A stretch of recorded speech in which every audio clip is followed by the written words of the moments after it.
Halo semuanya, nama aku Aisyah. Di Katips kali ini, aku akan berusaha ngejawab pertanyaan-pertanyaan dari kalian yang udah sering aku temuin ada di konten-kontennya Kat. Entah itu di Instagram, di komennya di Reels, atau misalnya juga di TikTok atau di YouTube kita.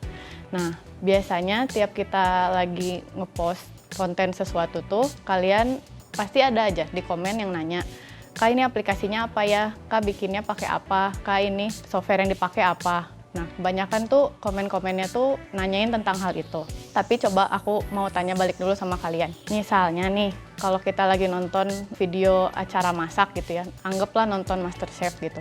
Pas kalian nonton itu tuh, yang ada di pikiran kalian tuh apa sih sebenarnya kalau misalnya mau ngelihat sebuah masakan gitu. Anggaplah misalnya masakan rendang. Sebenarnya tuh yang kalian pengen tahu gimana cara bikin dan bahan-bahannya untuk bikin rendang. Atau sebenarnya kalian cuman penasaran sama panci apa sih yang dipakai, pisau apa sih yang dipakai, atau rendang ini tuh dimasaknya pakai si corong merah nggak sih biasanya, nah, kayak gitu. Sebenarnya yang mana? Kalau dipikir lagi kan sebenarnya harusnya yang kita pengen tahu tuh gimana cara bikinnya atau resep apa yang dipakai.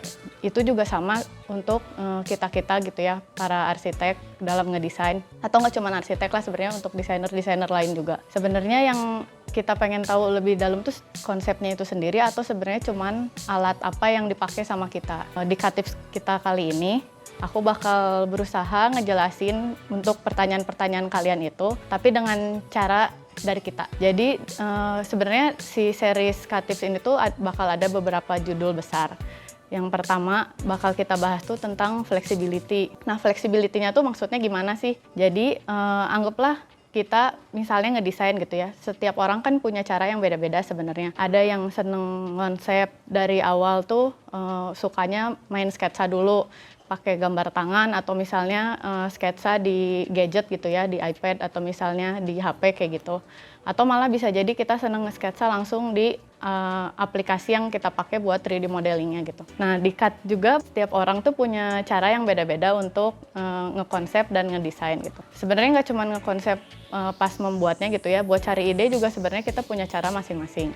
Untuk di fleksibilitasnya sendiri tuh aku bakal jelasin lebih rincinya tentang, jadi kalau misalnya kita punya software yang udah ahli lah kita pakai, entah apapun itu yang biasa kita pakai masing-masing, punya aplikasi apa yang biasa dipakai. Nah, sebenarnya tuh kuncinya adalah gimana cara kita buat ngemaksimalin si software yang udah kita kuasain gitu sebenarnya. Misalnya nih kita suka pakai software 3D modeling sesuatu gitu ya, sebutlah sebuah merek gitu.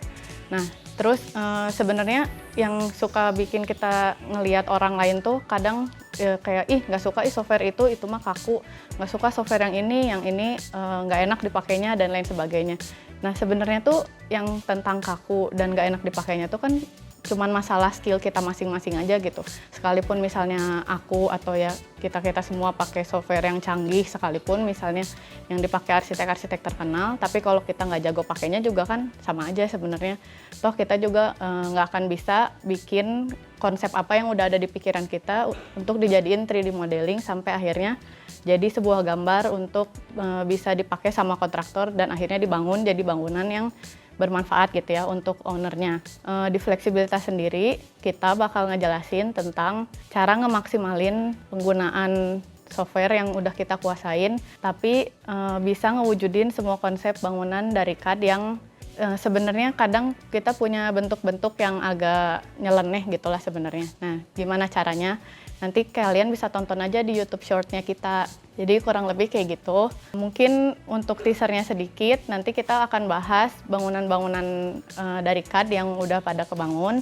Misalnya dari Mosque of Light yang ada di Bogor, terus Masjid Umar bin Khattab, terus juga kita bakal bahas bangunan lobinya Padi Resort dan juga restorannya, Resto Mili Padi. Nah, dan juga mungkin ya kedepannya bakal ada banyak konten-konten lain tentang cara-cara kita dalam ngedesain.